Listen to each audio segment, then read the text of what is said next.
नाज़रीन, खोड़ा में हिन वक्त ताईं 4 खां 5 फुट पानी बीठल है। 1 महीनो गुज़रण बावजूद बीठल गंदो पानी निकाल नथी सघियो आहे, जड॒हिं त गंदे पानी सबब मुख़्तलिफ़ बीमारियूं वबाई सूरत अख्तियार करे वयूं आहिनि। उन हवाले सां पेश आहे इरफान मेमण जी हीअ रिपोर्ट।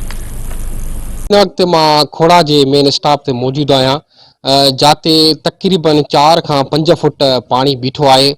1 महीने खां बरसात जो पानी ऐं सिम नालनि खां ईंदड़ पानी हिन वक्त ताईं इंतज़ामिया निकाल न कराए सघी आहे।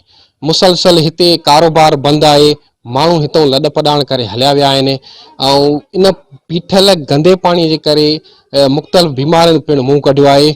ऐं हिते हिकिड़ो वाहिद जेको सो अस्पताल जो मर्कज़ आहे, उहो बि हिन वक़्तु पाणीअ लपेटे में आहे, जंहिं सबबु इलाज लाइ इलाही जेको आहे सो तकलीफ़ अची रही आहे।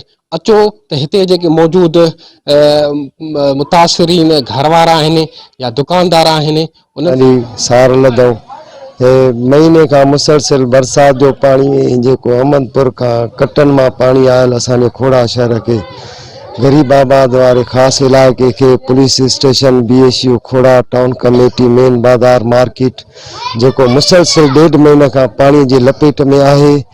ही इलाको जेको मुसलसल पानी की लपेट में आ उन जा तकरीबन 100% मानू हितां लॾ पलाण करे विया आहिनि। का भी इंतजामिया जी असांखे नज़र नथी अचे एक्टिविटी। असां वसवारनि अमलदारनि ऐं वसवारनि सियासी माण्हुनि खे अर्ज़ु कंदासीं, अपील कंदासीं त असांजी हिन गंदे पाणीअ मां जान छॾाई वञे। त उहे 5 ई मुसलसिल बीमार आहिनि, मलेरिया डेंगी इन जे वर चढ़ियल आहिनि ऐं असांखे बेरोज़गार लॻा पिया आहियूं। केतिरा ई घर में माण्हू बीमार लॻा पिया आहिनि। फेरी कंदा आहियूं पाण साईं, हिते गरीबाबाद में रहूं था, मज़दूर आहियूं, न राशन न कुझु बि नथा ॾियनि। हिते सॼो राशन वारे तो ख़ुशामद जो दौर आहे, सनी-खोरी जो दौर, बीमारी आहे, बुखारी, मच्छर, वॾो अज़ाब आहे। केरु मदद करण वारो केरु बि न आहे, सभु ज़ालिम वेठा आहिनि, कसाई वेठा आहिनि। हिते पाणी खे कम से कम 3-4 महीना थिया आहिनि। गरीबाबाद सॼो लॾे कॉलोनी खाली लॻा पिया आहिनि, घर बर ॾही पिया आहिनि, काश न बचियो आहे। मुतालबो पानी में केरु को मदद करे, लड़ी भी ना आयो आहे, केरु लड़ी भी ना आयो, को मदद करो आहे ही न आयो आहे। न असांजे शहर जो पानी निकितो आहे, न काई सहूलियत आहे, न एम्बुलेंस आहे, न कोई रस्ता मिलिया आहिनि। जीअं त बड़ाई महिरबानी थींदी हिन भाइरनि खे असांजे शहर खोड़ा गरीबाबाद के बचायो वञे, हिन पाणीअ जो कोई नेकर करायो वञे। मच्छर कोई स्प्रे कोई मतलब इत्यादि में न आहे, कोई भी असांखे सहूलियत न मिली आहे। असां हर मुश्किलात सां सामनो कयो आहे। पूरी गरीबाबाद लुॾी वई आहे, हर कोई लॾे वियो आहे। गरीब माण्हू एतिरो परेशान आहे जो अटे खाइण लाइ पैसा न आहिनि, मजबूरियूं ॾियारियूं असां परेशान बेअंत थी विया आहियूं। असांखे अपील थी खपे पंहिंजी मुसलमाननि जेके भी सियासतदार आहिनि, दोस्त प्यारा, असांजे खोड़ा शहर के बचायो वञे, हे पाणीअ खे निकाल करायो वञे। वॾी तव्हांजी महिरबानी थींदी भाइरनि जी। असां कमाइण लाइ जवान आहियूं, तव्हांजो राशन न खपे, तव्हांजी काई सहूलियत न खपे, सिर्फ़ु पाणी कढायो वञे, शहर के असांजे रोशन करायो, स्प्रे लॻायो वञे। असां पाण मज़दूरी करण लाइ तैयार आहियूं, गीह खे हटायो वञे।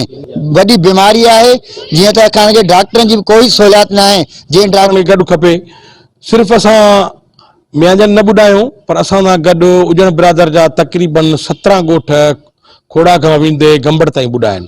असां सां मला बि ॿुधा आहिनि, मला बि ॿुधा आहिनि, सुमरा मला बि ॿुधा आहिनि, खिलची मला बि। 60% शहर जो हिसो हींअर पाणी जी लपेट में आहे। ऐं पाण ॾिसो था त हींअर रिपड़ी ड्रिबर रोड खां मुसजा बादशाह ताईं तक़रीबन काथे 5 फुट पानी आहे, काथे 6 फुट आहे। सभिनी वसवारनि खे इहा दरख़्वास्त कंदासीं त महिरबानी करे असां खोड़ा वारनि ते रहम कयो, जेके भी असां हिते शहर में रहूं था असां ते रहम कयो, असांजो पाणी कढायो। उनजो इहो ई चवणु आहे त मुसलसिल 1 महीने खां बरसात ऐं सिम नालनि जो पाणी बीहण सबबु असां बीमारनि अची कर कढियो आहे। असांजा माल मता जेको आहे बीमारीअ सबबु मरी रहिया आहिनि। इंतज़ामिया इन बाबति के बि उपाउ न आहिनि वरिता। कैमरामैन टीम सां गॾु इरफान मेमण, मेहरान TV।